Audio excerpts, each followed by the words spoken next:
Look at this guy. You believe they call us criminals when he's assaulting us with that haircut? What is this thing? Look how it thinks it's so cool. It's not cool to get help. Walk by yourself, you little gargoyle. Look at Mr. Smiles over here. Where's your wife, old man? What a Class A prevert. Right, Groot? Good. The Guardians of the Galaxy have been my favorite part of the MCU ever since their first adventure hit screens in 2014. The characters are so genuine and so easy to connect with, and the movies just hit the perfect sweet spot of humor and heart for me. I watch them over and over and over again, and they never get old. After the first two movies, Rocket and Nebula were my favorite Guardians. Rocket because, I mean, come on, it's Rocket. And Nebula because I'm a Whovian and I adore Karen Gillan in any role she plays. Well, hello, boys.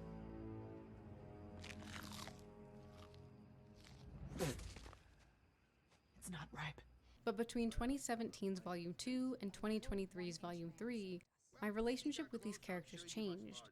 You see, I became disabled in 2019, and anyone who has gone from being able-bodied to disabled knows that it's quite a journey to go on. Everything in your life changes, from the way you see yourself to the way you see the world. When everything in the world around you is telling you that you are now less of a person than you were before, just because your body functions differently than it used to, it takes a lot of time and support to reach a place where you can fully accept and embrace yourself and recognize how wrong the world is about disability. He thinks I'm some stupid thing, he does! Well, I didn't ask to get made! I didn't ask to be torn apart and put back together over and over and turned into some little monster! Rocket, no one's calling you a monster. He called me vermin! She called me rodent! While going on my journey, I sought comfort in disabled characters. I needed to see strong, empowered disabled characters living normal lives, or at least lives that would be considered normal within their fictional settings. Rocket and Nebula became two of those characters for me. Being born disabled versus becoming disabled later in life are two different journeys, so I valued having two characters in one franchise that had experienced the latter like I had. But these characters' journeys were not very well explored in the first two films, just mentioned a few times. But that was enough for me, because my expectations are so low for disability representation in media, especially big blockbusters like MCU films. It was just nice to know that there was a space raccoon and a blue android that could somewhat relate to my life as a disabled person. I wasn't always like this. Me either. But we work with what we got, right? I was fully unprepared for the emotional gut punch Guardians of the Galaxy Volume 3 would be to me as a disabled person. This movie put the deeply painful experiences of disabled people front and center to share a genuine disability story with its audience. Not only was Volume 3 the perfect conclusion to this incredible trilogy, but in my mind it is one of the greatest pieces of disability media to date. In this video essay, I want to break down what makes this film's disability representation so great, and how that retroactively improves upon disability representation in previous Guardian adventures. To do this, I'm going to focus on how Volume 3, 1, challenges harmful media representation, 2, engages with scholarly disability rhetoric, and 3, brings difficult historical realities to the forefront of its story to actively combat ableism in today's world. By the end of this video, my hope is that anyone watching will find a greater appreciation for what truly good disability representation can bring to an audience, and perhaps even learn something about disability that you didn't know before.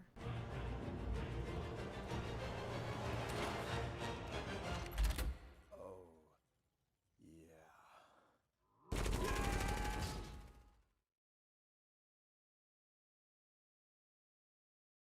The world will definitely be a better place without me. No. Our media continues to present us with the idea that disabled characters are better off dead. Either the character's life is so tragic that they need to be put out of their misery, or they have committed such heinous crimes that death is the only fit punishment. But real-life disabled people do want to live. When we work through our own internalized ableism, we're able to recognize that our lives are just as valuable and worth living as any other life.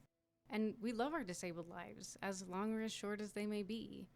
And we don't wish to live our lives in any other body or return to being able-bodied. We just want the world to become accessible so that we don't have to fight and struggle just to exist. But despite how we disabled people feel about our own lives, we continue to be berated with stories of dead disabled characters because media has made disabled deaths so much more justifiable than able-bodied ones. Disabled characters are seen as more killable by the able-bodied people behind these stories. Guardians of the Galaxy Volume 3 does kill disabled characters, but it subverts the disability death trope in two key ways that allows this film to do more good than harm. The audience is meant to instantly fall in love with Baby Rocket, Lila, Teefs, and Floor. We watch these adorable critters build their own found family like real disabled people do. We watch them build a life with each other in their tiny cages, and we learn about each character's personality, their hopes, and their dreams. After spending just a short amount of time with them, we can still easily sympathize with their desire to escape their restrictive and dehumanizing environment to go live a normal life. And we want them to fly away together just as badly as they want to.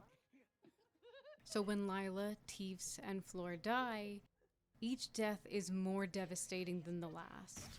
We don't want these disabled characters to die, and we are so sad when they do, which is how we should feel when disabled characters die. The characters in the story and the audience are losing a friend, a family member, a dream. The world is worse off for not having this life in it, and that is the weight and the care that any death should be given that is so rarely extended to a disabled life, because we've been taught to want the disabled character to die.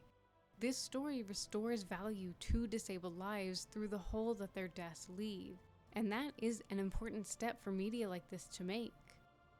One of the reasons disabled characters have become so killable is that death has been treated as the cure for disability. How many times have you seen a disabled character appear in the afterlife magically relieved of any and all impairments? But this Guardians film completely disregards the trope. When Rocket meets Lila, Teefs, and Floor in the afterlife, they are all still disabled. Because like with real disabled people, their disabilities become fundamental to their identities. So to strip them of their impairments in death would be to take away a key part, and a beautiful part, of what makes them who they are. This was the moment for me when this movie became a profound piece of disability media. There is so much validation for the disabled perspective in this scene and throughout the story that is told through these characters. They are conveying the message that while disabling events can be painful and traumatic, disabilities themselves are not bad, and they definitely don't need to be cured. No! No!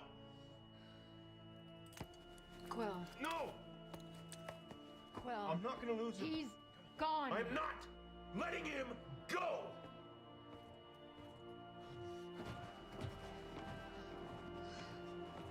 I am so grateful to finally see a message like this on screen because we desperately need more stories telling audiences what a beautiful thing it is to live and die as a disabled person. My beloved Raccoon. This story has been yours all along. You just didn't know it.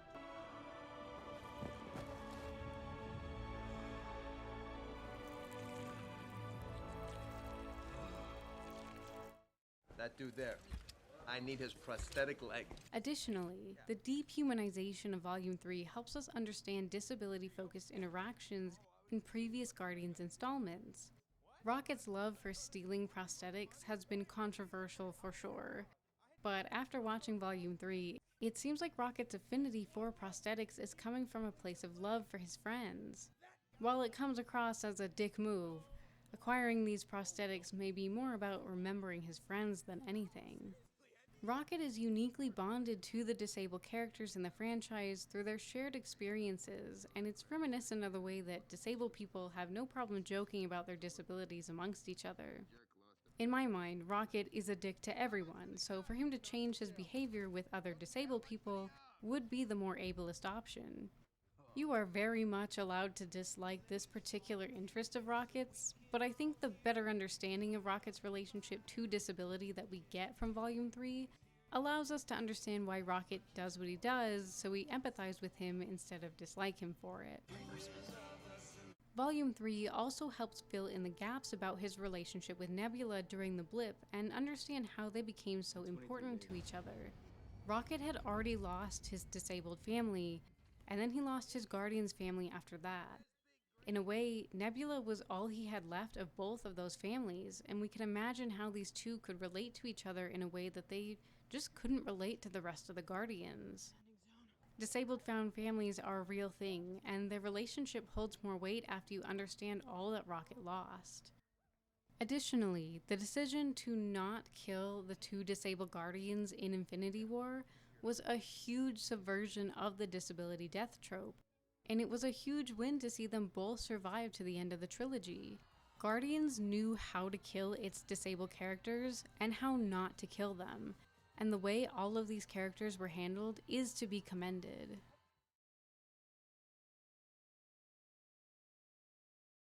Guardians of the Galaxy Volume 3 can be brought into a larger discussion about superheroes and disability that is occurring in the academic world. My academic background is in human geography, and during my time at university, I found myself looking particularly at disabled geographies. But to understand either one, I had to critically consider what is a human, or what makes something human versus non-human. Where are we drawing the boundaries? This led me to humanist and post-humanist philosophies as explored by Rosie Braidotti in their 2013 book, The Post-Human. To simplify and summarize, humanist philosophy divides the world into two parts, the human part and the non-human part, which contains literally everything else, from machines to animals to nature, etc. And then this philosophy establishes a hierarchy with human beings above everything else. This then gives humans permission to use and exploit everything that isn't human for the gain of humanity. However, even within the human half of this binary, there is a hierarchy. Humanism is a Eurocentric philosophy that came out of the Renaissance and the Enlightenment. So the human of humanism is more of an ideal for humans to strive for. Think the Vitruvian Man, a white, heterosexual, able-bodied man. So with humanism, anyone who isn't this European ideal becomes like all of the non-humans, an other, less than human body that can be used and exploited by the more ideal humans. Examples of this humanist philosophy being practiced in the real world are not difficult to come by. Animals continue to be used to test our makeup and medications. Historically, Europeans exploited black bodies during slavery, and today Western clothing companies exploit women's bodies in less developed nations. This is all done in the name of progress, to benefit those that long-dead European men deemed to have the most ideal bodies. In Volume 3, the High Evolutionary is clearly operating under a humanist philosophy. He is constantly working towards an ideal version of humanity while devaluing the bodies that he sees as less ideal. He has a clearly established hierarchy, with more animal-like creatures existing at the bottom. Post-humanism encourages us to move beyond this hierarchy that allows for such abuse and exploitation. With post-humanism, there is no longer a binary divide between human and non-human. Instead, humans are just another part of the world, and all things in the world are of equal value. With the binary disrupted, post-humanist philosophy blurs the boundaries of what a human is and what makes a human a human. Post-humanism asks questions like, when you're driving a car, is the car an extension of you, or are you an extension of the car? Your body is filled with and covered in bacteria, so how much of your body is really you? Or how much of your body can you replace with metal before you're no longer you? Science fiction and disability very much exist in a post-humanist world. Technology, machines, plants, and animals become extensions of who we are as disabled people. It's our cooperation rather than exploitation and merging with these parts of the world that allow us to exist how we wish to. Science fiction can take post-humanism to greater extremes, merging more and more unique elements together to create post-human characters like our favorite cyborg Nebula or our talking cyborg Raccoon Rocket. Under humanism, people with disabilities, cyborgs, and animals are all considered lesser beings. But from the perspective of posthumanism, all three are equally beautiful and valuable beings of the universe. This posthumanist treatment of superhero animals brings the Guardians, and specifically Rocket, into conversation with another heroic animal. If you're familiar with C.C. Bell's 2014 graphic memoir, El Defo, you may already be seeing the similarities between Rocket and C.C.'s rabbit persona. Released the same year as the first Guardians film, El Defo follows C.C. in her world of anthropomorphic rabbits as she learns that her hearing aid can actually be her superpower. Animals and disabled people have both traditionally been used to tell stories of humanity's moral failings. Think about the manipulative sly fox from fairy tales, or the evil disabled supervillain of comic books. So using disabled animals that rely on technology to tell more positive stories can help restore respect and value to all of these groups.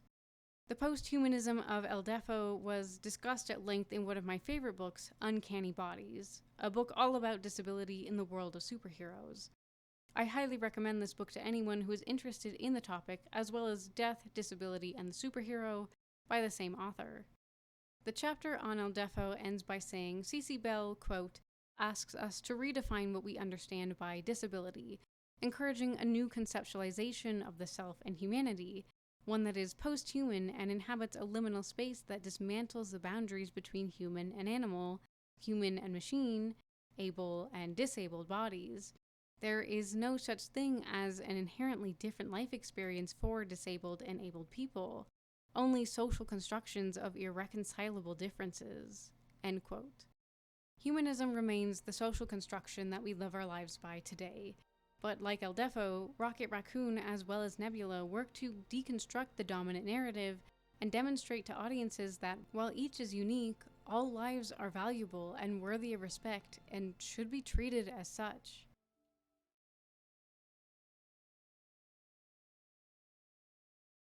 Okay. It inspired me to create Counter-Earth. I don't care. All of the good and none of the bad. I don't need another speech by some impotent whack job whose mother didn't love him, rationalizing why he needs to conquer the universe. I'm not trying to conquer the universe.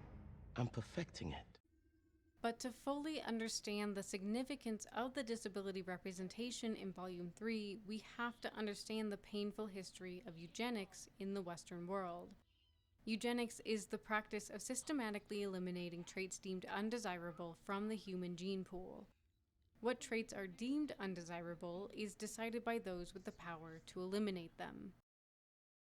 Humans have long been interested in the genetic modification of living things. The first agricultural societies would selectively breed their crops and livestock for bigger and better results, just as we do today. Throughout history, this same practice has been applied to humans.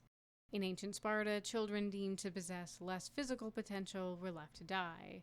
And more recently in the 19th century, slave owners in North and South America practiced selective breeding by granting or denying sexual activity to their slaves based on the desirability of their traits for slave labor. But it wasn't until the late 19th century that eugenics became a formal philosophy. Francis Galton derived the word from the Greek words for well-born and coined the term in 1883. Galton was a cousin of Charles Darwin, with the new idea that it was natural for plants and animals to pass down desirable genetic traits and for undesirable traits to be eliminated. Darwin's 1859 research on evolution provided the scientific basis for this new philosophy. Paired with Thomas Malthus's 1798 warning of potential overpopulation, Herbert Spencer's 1864 concept of survival of the fittest, and the growing acceptance of social Darwinism, which applied Darwin's theories on plants and animals to humans, Galton's new eugenics philosophy gained immense popularity and acceptance across Europe and North America. During the Enlightenment, Western societies grew more and more enamored with the idea of progress and the perfectibility of human beings. Advancements in evolutionary science led Western scholars to embrace a racial biological hierarchy in the mid-1700s to justify their exploitation and murder of people of color. For disabled and neurodivergent people, Galton's eugenics now offered scientific justification for governments to start taking action against the imperfect bodies in their society for what they viewed as the betterment of society. By 1890, Galton was advocating for government policies that would encourage the most fit people to have more children, which scholars have identified as positive eugenics. However, governments already had policies and programs in place that fell under what scholars now call negative eugenics, where those deemed unfit were prevented from having children, or in the most extreme cases, killed. But with Galton's eugenics, these policies and programs multiplied rapidly and gained widespread acceptance. As David Mitchell and Sharon Snyder wrote in their 2003 article, The Eugenic Atlantic, Race, Disability, and the Making of an International Eugenic Science, quote, by adopting a targeted catalog of defective conditions, epilepsy, feeble-mindedness, deafness, blindness, congenital impairments, chronic depression, schizophrenia, alcoholism, European and North American eugenics resulted in a shared campaign of biological targeting that addressed deviance as a scourge to be banished from a transatlantic hereditary pool, end quote. Eugenic violence against disabled people is said to originate in France with Edward Seguin in the early 1800s before Galton's philosophy was formalized. Seguin established institutional training sites with the goal of educating neurodivergent people in order to correct their mental differences. In 1848, Samuel Howe brought Seguin's ideas to the United States for the Perkins Institute for the Blind in Massachusetts. However, Seguin's concept took a dark turn when it reached the U.S. What was intended to be a temporary re-education program quickly became a long-term holding space for neurodivergent and disabled people deemed undesirable by their families and society at large. Both adults and children were subject to institutionalization, and with so many neurodivergent and disabled people trapped under one roof, institutions became attractive spaces to conduct further scientific research on bodies that both science and society had decided were less valuable. And hiding neurodivergent and disabled people away from the rest of the world allowed stigma to grow and made them seem even more strange and undesirable as neurotypical and able-bodied people grew used to this lack of human diversity in their everyday lives. So eugenics programs and policies only became more favorable. In the 1880s, the U.S. began to see states prevent neurodivergent and disabled people from marrying to try to keep them from having children that they could pass their unfavorable genetics down to. But this quickly led to the passage of involuntary sterilization laws. In 1907, Indiana became the first government to pass such a law, not just in the U.S. but in the world. And this law was not repealed until 1974. Following Indiana, over the next 3 decades, 30 more states enacted similar laws. Government sterilization programs were carried out inside institutions and initially targeted men, but in the 1930s, neurodivergent women were disproportionately targeted, with an average of 3 women targeted for every 1 man. Following in the U.S.'s footsteps, Canada saw sterilization programs arise in 1928 in Alberta. Denmark, Finland, Norway, and Sweden also implemented their own sterilization programs. Finally, in the late 1930s, World War II provided some relief from these sterilization programs when surgeons working in this field were needed for military service. But of course, we now know that this was not the case in Germany. Germany was far behind the times when it came to eugenic philosophy. Taking directly from American laws and programs, Germany only implemented its first negative eugenics laws in 1934. But highly effective sterilization programs followed quickly. Within the first year, over 64,000 sterilizations were approved by the courts, more than the U.S. had conducted in total. But sterilization quickly gave way to mass murder. The Nazi Party argued that death was the better option for disabled and neurodivergent people because this was the kind way to alleviate their suffering, and they would no longer be an economic burden on the nation. In the second half of the 1930s, programs were implemented to murder disabled children with lethal injection and starvation. These were quickly expanded to include disabled and neurodivergent adults. Confined to institutions and hospitals, these groups were easy to target on a massive scale across the entire country. Nazi troops began to clear institutions in Germany, Austria, Czechoslovakia, the Netherlands, Poland, and Prussia, to then set up military headquarters in the empty buildings. As Mitchell and Snyder explained in their article, quote, "There were 6 primary killing centers: Brandenburg, Grafeneck, Hadamar, Bernburg, Sonnenstein, and Hartheim Castle.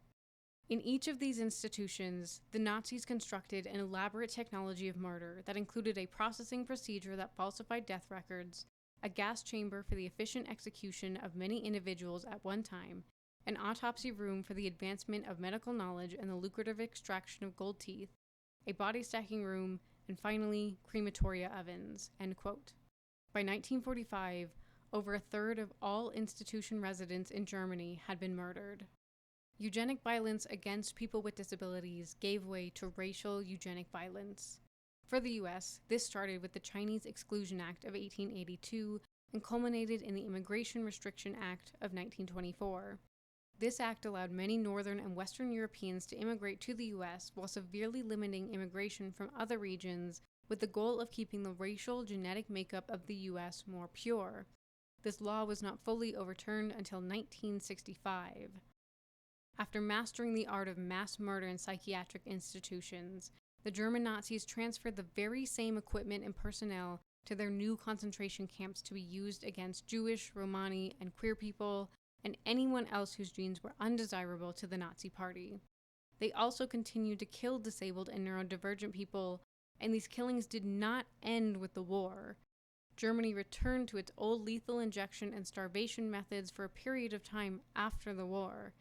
It is estimated that the Nazi regime murdered more than 240,000 disabled people, and at least 5,000 of those were babies and children. And those that died in institutions instead of concentration camps never saw justice.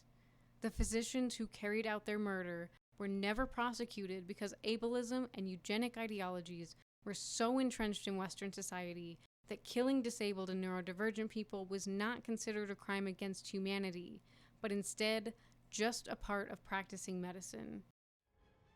The Eugenics in Guardians Volume 3 is very clearly based on the eugenics of the Western world.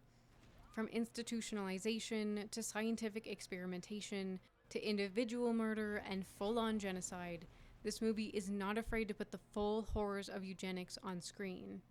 In doing so, this movie succeeds where so many other disability stories fail.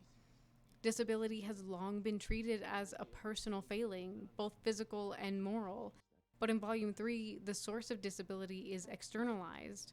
There is no doubt in the audience's mind that not only are Rocket and his friends undeserving victims, but that their suffering is entirely the fault of an entity in a position of power with a deeply flawed ideology.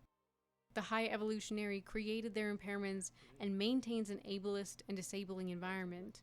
He only keeps Rocket and his friends alive for the purpose of scientific research and destroys the lives of those he deems undesirable in his misguided pursuit for a pure species in the galaxy. There is no God! That's why I stepped in!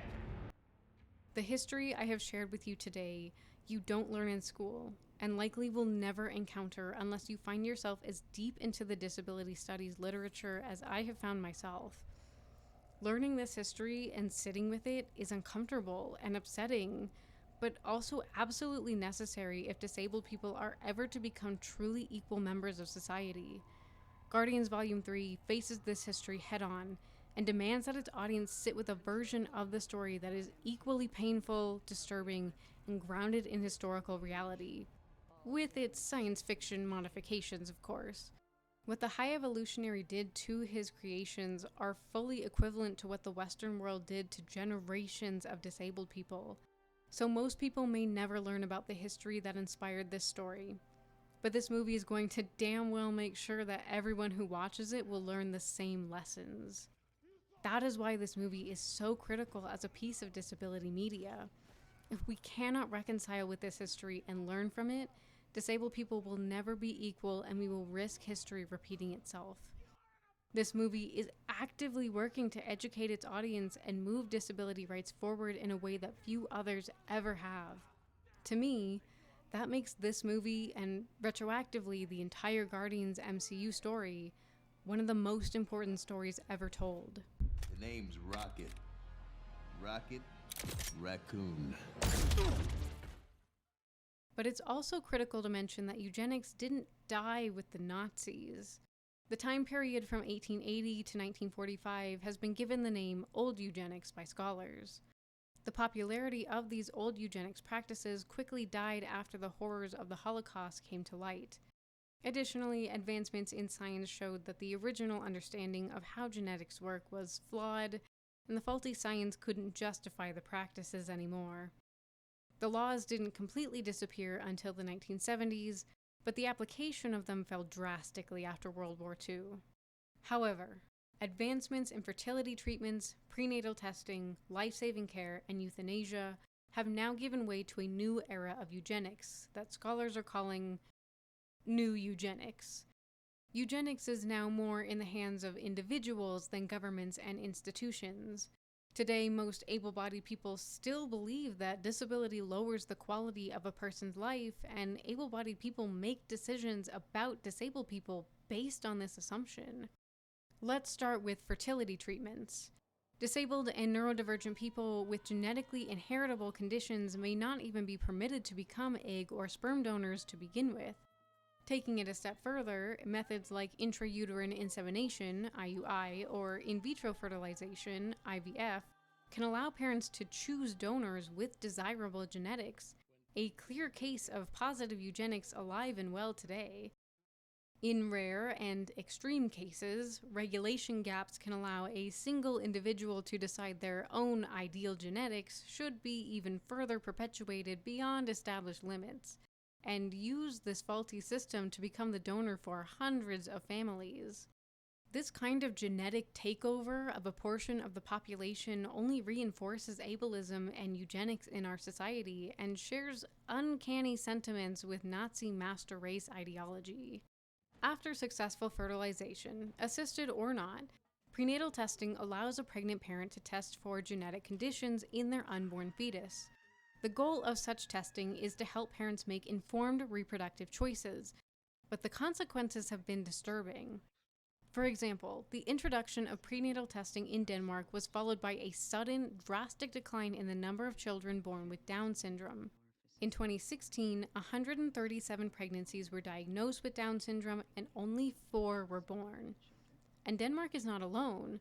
In Iceland, only 2 to 3 babies are born with Down syndrome each year, and the majority of Down syndrome pregnancies are terminated in countries like the UK, France, Spain, and Germany.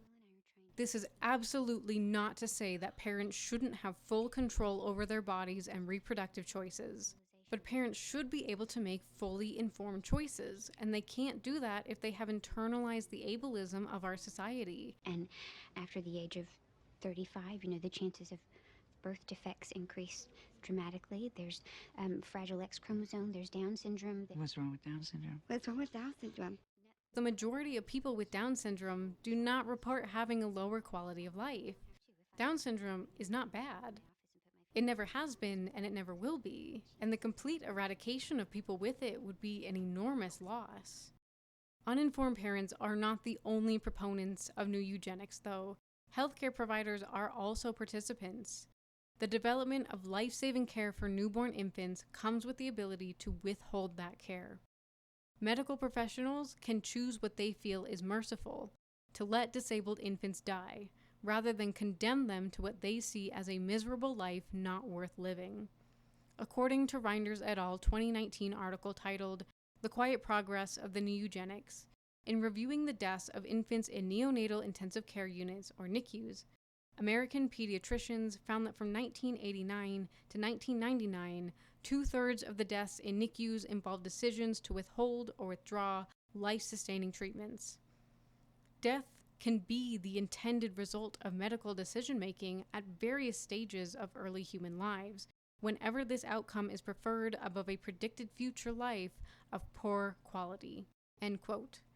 Reinders et al. Also note that, quote, medical predictions about quality of life do not appear to be very reliable, end quote, and that, quote, doctors and other healthcare professionals tend to underestimate disabled persons' quality of life as compared to self-reports, end quote. The murder of disabled people continues today just as it did 100 years ago, but today it's not driven by state policy, but by uninformed, ableist healthcare professionals. And as any disabled person alive today can tell you, the poor treatment and the deadly treatment does not end in the NICU. Euthanasia is another tool of new eugenics. Euthanasia is a complicated topic, and there is little agreement on it in the disability community.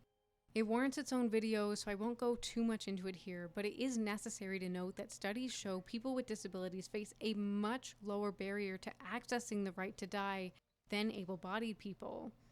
The push to legalize euthanasia demonstrates a societal preference for helping disabled people die over providing access to quality medical services, mental health support, accessible community spaces, employment opportunities, or anything else to help disabled people live. I believe Mary Johnson summed it up best in a 1997 issue of the Disability Rag when she said, quote, "Society had no business talking about a disabled person's right to die before it had given them a right to live." End quote. If we are to ever see a complete end to eugenics in any and all forms, we have to end ableism. There can be no more social stigma, no more physical and societal barriers, no more discrimination.